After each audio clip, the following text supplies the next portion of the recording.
Yo voy a hablarles sobre la medicina y la esencia de la medicina, del ser médico, que es la lucha contra la enfermedad.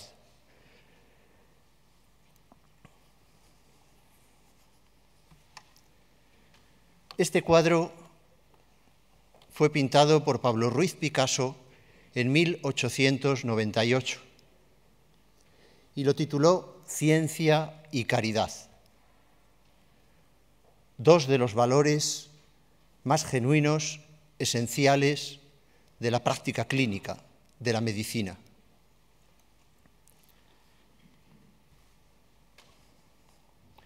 Esta otra imagen representa el uso simulado de un navegador. Es un instrumento informático que recoge las coordenadas del bisturí, de las pinzas, de los instrumentos quirúrgicos que maneja un neurocirujano en el interior de la cabeza de un paciente y las vincula a imágenes estáticas como el TAC o la resonancia, ofreciendo una precisión sin igual a la hora de extirpar lesiones intracraneales. Sirvan estas dos imágenes para enmarcar los 4 puntos que voy a compartir con todos ustedes.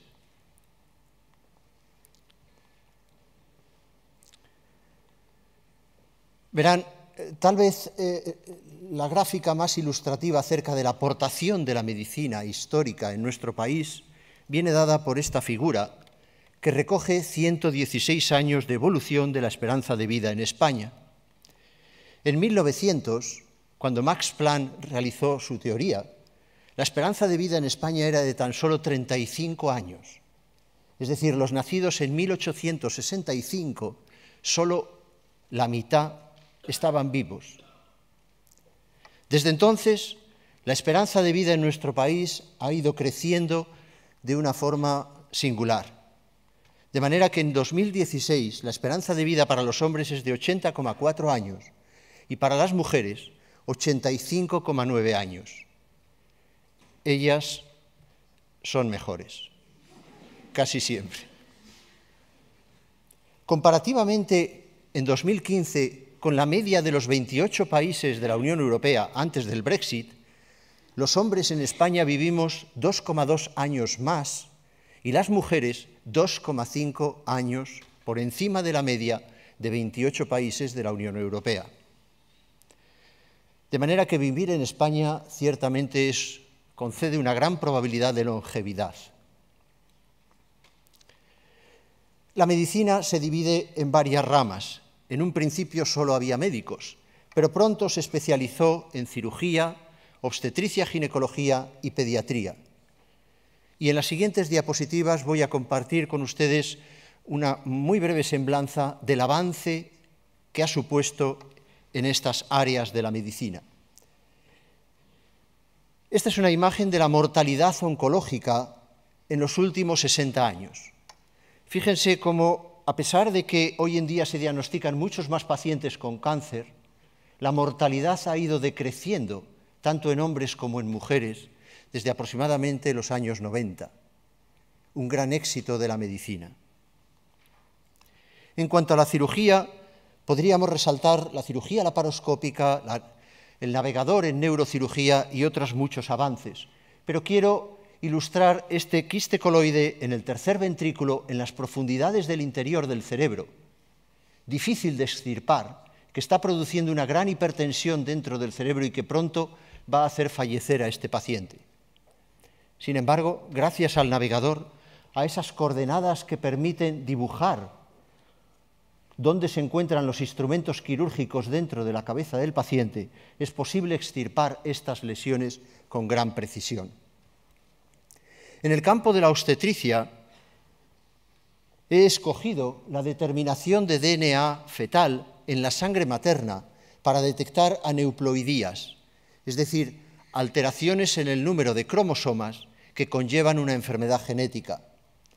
Tal vez la más conocida para todos nosotros sea el síndrome de Down, la trisomía del cromosoma 21, tanto en mujeres como en hombres. Y fíjense, comparativamente con dos técnicas que se venían utilizando, la amniocentesis y la biopsia corial en el primer trimestre de la gestación y que conllevan una muerte fetal en torno al 2%, la determinación de DNA fetal en la sangre materna con ninguna morbimortalidad pudo demostrarse equiparable a estas dos técnicas de referencia.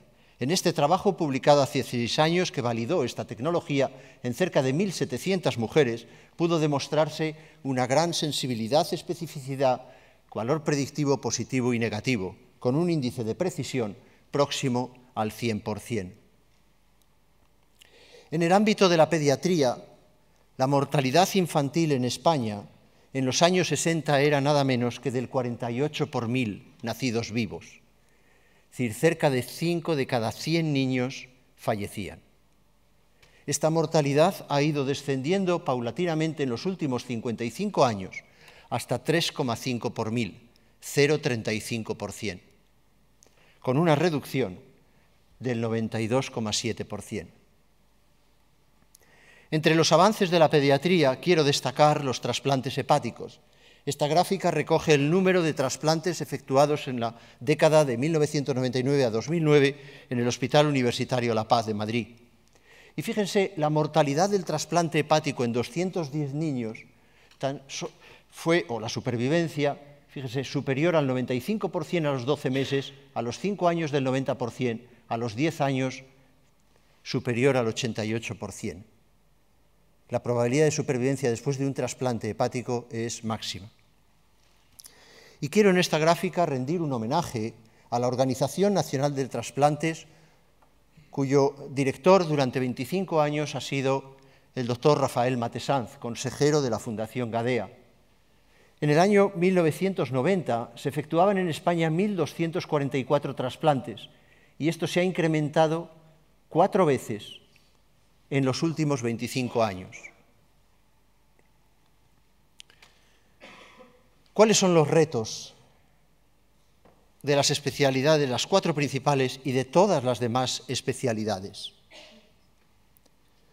Bueno, desde mi ámbito clínico, yo quiero centrarme en lo que para mí supone un gran reto cotidiano. Verán, yo me licencié en medicina en 1975. Llevo ejerciendo esta profesión, por tanto, 42 años. He realizado investigación, docencia, pero sobre todo asistencia. Atender pacientes es lo que mejor he aprendido en mi vida. Y el ejercicio clínico tiene una estructura bien diferenciada. ¿Cuántos de vosotros habéis pensado o estáis considerando hacer medicina? ¿Podéis levantar la mano? Bueno, puede haber más.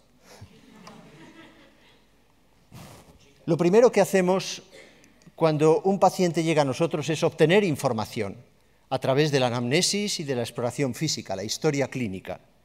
En segundo lugar, formulamos hipótesis diagnósticas y solicitamos una serie de pruebas complementarias para confirmar o refutar las hipótesis diagnósticas. Y por último, emitimos un diagnóstico final y ofrecemos el tratamiento que consideramos más oportuno. Este ejercicio está bien estructurado y todos lo aprendemos cuando estudiamos la medicina y lo practicamos durante los años de residencia. Pero les confieso que no es nada sencillo. Fíjense, ayer mismo yo atendí a un paciente de 55 años que me consultaba por fiebre y diarrea. Lo primero que pensé es que tenía una toxinfección alimenticia, tal vez había comido o bebido algún producto en no muy buen estado. Pero al referirme que había viajado recientemente a un país centroamericano, pensé que tal vez podía tener cólera, malaria, algún virus que causara una gastroenteritis, ¿por qué no una enfermedad autoinmune? O tal vez el principio de un cáncer. Todo esto es complejo y tenía que formularle las preguntas para rechazar o confirmar mis hipótesis diagnósticas. A continuación efectué una exploración física limitada y tras ello solicité unas pruebas complementarias. Yo afortunadamente no tengo límite de tiempo, pero en el ejercicio clínico el tiempo es una variable muy importante. La mayoría de los médicos disponen de 10-15 minutos porque es lo que el seguro está dispuesto a abonar o lo que los gerentes de los hospitales y centros de salud demandan a los médicos. Y debemos de entender que en esos 10-15 minutos es muy difícil realizar una adecuada historia clínica, exploración física, formular hipótesis, solicitar las pruebas complementarias coste-efectivo más adecuadas y ofrecer el tratamiento más oportuno.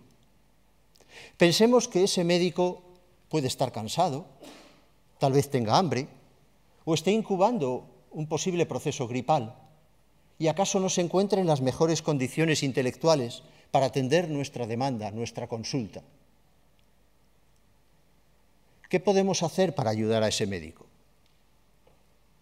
Sin duda, en mi ejercicio clínico, lo que me viene a la cabeza es la computación, el ordenador como instrumento de ayuda para, mediante unos algoritmos, poder saber cuáles son las preguntas que no debo dejar de formular, cuáles son las hipótesis diagnósticas que siempre debo tener presente, las pruebas complementarias y los tratamientos más actualizados. Todo esto, sin duda, demanda que la medicina suscite el interés y la colaboración de todas las demás áreas de la ciencia, con el fin de procurar elevar el designio que tiene, el elevado designio que tiene la medicina.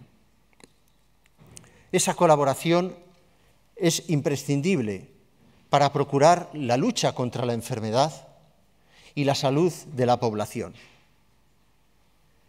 Quiero concluir con este cuadro que pintó Sir Lucas Fields y que es un homenaje al doctor. Fue un encargo de Sir Henry Tate para su galería, que podemos visitar en Londres, la Galería Tate. Ilustra una experiencia tal vez la más dolorosa que puede tener un ser humano, que es la experiencia de la muerte de un hijo. El pintor Sir Lucas Fields perdió un hijo un día de Navidad y vio cómo su médico de cabecera de la familia asistía impotente a la agonía y el fallecimiento de su hijo, y quiso rendir ese homenaje a ese médico, y de ahí el título del cuadro. Sirva este cuadro para decir que la conjunción de todas las ciencias nos permitirán avanzar en el fondo, pero tan importante como el fondo es la humanidad y las formas. Muchas gracias por su atención.